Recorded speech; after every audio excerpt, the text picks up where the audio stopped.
आप हजरात मेरा नूर सुन्नत का कंजुल ईमान नंबर ये मौजूद है। इसके सफ़ा नंबर 15 पर मेरा मजमून है तारुफ साहिब कंजुल ईमान। वो आप पढ़े, इंशाल्लाह आपको पता चलेगा कि अहमद खान बरेलवी मुजद्दिद तो दूर, कोई बहुत बड़ा अल्लामा तो दूर, शरीफ आदमी कहलाए जाने के मुस्तहक भी नहीं है। अस्सलामु अलैकुम वरहमतुल्लाहि वबरकातुहू। नहमदुहु व नुसल्ली अला रसूलिहिल करीम, अम्मा बाद। अल्लाहु रब्बु मुहम्मदिन सल्लल्लाहु अलैहि वसल्लम नहनु इबादु मुहम्मदिन सल्लल्लाहु अलैहि वसल्लम। सामईन दी तशाम, अभी आपने जो बकवास सुनी फितनाबाज मुल्ला साजिद खान देवबंदी की, इसका जवाब दे चुका हूँ। अगर आपने ना सुना हो तो यूट्यूब पर जाकर सुन सकते हैं। आज दोबारा फिर इस पर जवाब देने इसलिए तैयार हुआ कि एक शागिर्द ने काफ़ी इसरार किया कि आप देवबंदियों की किताबों से वो बातें बताएं जिससे लोग खुद फैसला करें क्या ये शरीफ आदमी कहलाए जाने के भी मुस्तहिक हैं। वक्त की कमी की वजह से पहले जवाब में शामिल नहीं किया था, लेकिन आज इस फितनाबाज मौलवी को आईना दिखाने के लिए अर्ज़ करूँगा। बगौर समात फरमाइए। इससे पहले आपसे मेरी गुजारिश है कि मेरे इस बयान को छोटे लड़कों, लड़कियों और औरतों से दूर रखें, उन्हें ना सुनाएं। इसकी क्या वजह है? अगर आपने मेरा पूरा बयान सुना तो आप बखूबी अंदाज़ा लगा सकते हैं मना करने की वजह क्या है।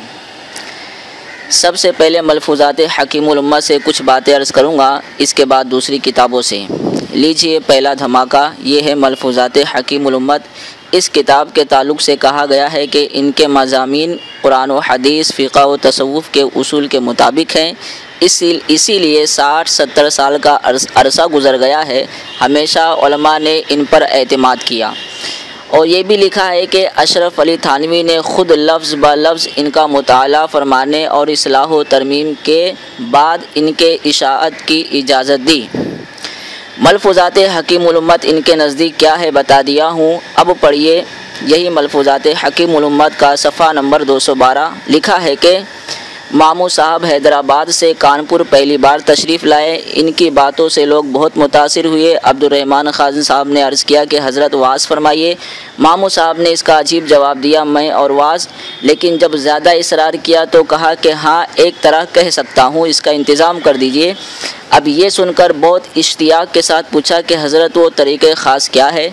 मामू साहब बोले कि मैं बिल्कुल नंगा होकर बाज़ार में होकर इस तरह के एक शख्स तो आगे से मेरे आज़ुब तनासुल को पकड़कर खींचे और दूसरा पीछे से उंगली करे, साथ में लड़कों की फ़ौज हो और वो ये शोर मचाते जाएं, भड़वा है रे भड़वा, भड़वा है रे भड़वा।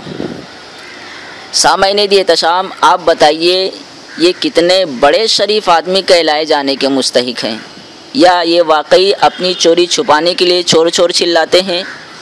जो कहे मैं नंगा हो जाऊं वो इनके नज़दीक शरीफ आदमी है। जो कहे नंगा होकर बाज़ार में जाऊं जहां मर्द औरत सब होते हैं, फिर ये शरीफ आदमी है। जो कहे फिर मेरा सामान पकड़कर खींचो, इनके नज़दीक वो शरीफ आदमी है। जो कहे फिर मेरे पीछे उंगली करो, वो शरीफ आदमी है। जो कहे ये शोर मचाओ, भड़वा है रे भड़वा, इनके नज़दीक वो शरीफ आदमी है। देवबंदियों, शर्म तुमको मगर नहीं आती।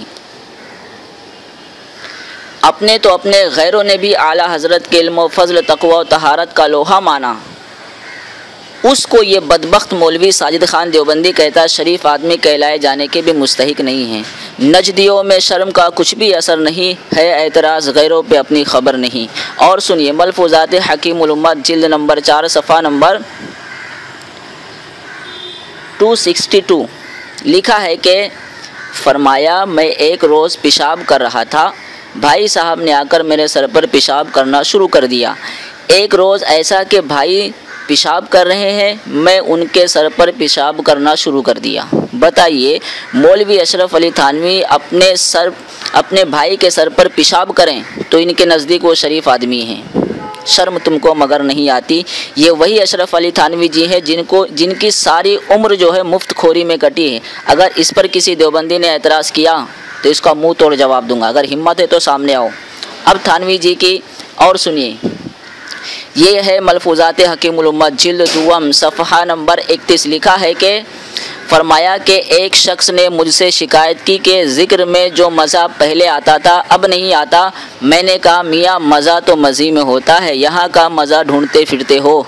हम कहना चाहते हैं कि क्या अशरफ अली थानवी को ज़िक्र में मज़ा नहीं आता था, ज़कर में मज़ा आता था? क्या ये तुम्हारे नज़दीक शरीफ आदमी कहलाए जाने का मुस्तहिक है? और सुनिए, यह है मलफूज़ात हकीमुल उम्मत, सफ़ा नंबर 292। लिखा है कि अवाम के अक़ीदा की बिल्कुल ऐसी हालत है कि जैसे गधे का अज़ुए मखसूस, बढ़े तो बढ़ता ही जाए और जब गायब हो तो बिल्कुल पता ही नहीं। वाकई ये अजीब मिसाल है। इसी को लेकर एक ने कहा था कि देवबंदियों का ईमान गधे का सामान। बताओ अशरफ अली थानवी साहब शरीफ आदमी कहलाए जाने के भी मुस्तहिक हैं? और सुनो, ये है मलफूज़ात हकीमुल उम्मत। लिखा है कि हम एक दफ़ा बीमार हो गए, मरने से बहुत डर लगता है। हमने ख्वाब में हज़रत फ़ातिमा रज़ियल्लाहु तआला अन्हा को देखा, उन्होंने हमको अपने सीने से चिमटा लिया। बेशर्मो, बताओ क्या अशरफ अली थानवी को अब भी शरीफ आदमी कहोगे? क्या ये शरीफ आदमी कहलाए जाने का भी मुस्तहिक है? ये तो कुछ बातें मलफूज़ात हकीमुल उम्मत से पेश की। अब आइए किताब तज़किरतुर रशीद से कुछ सुनिए।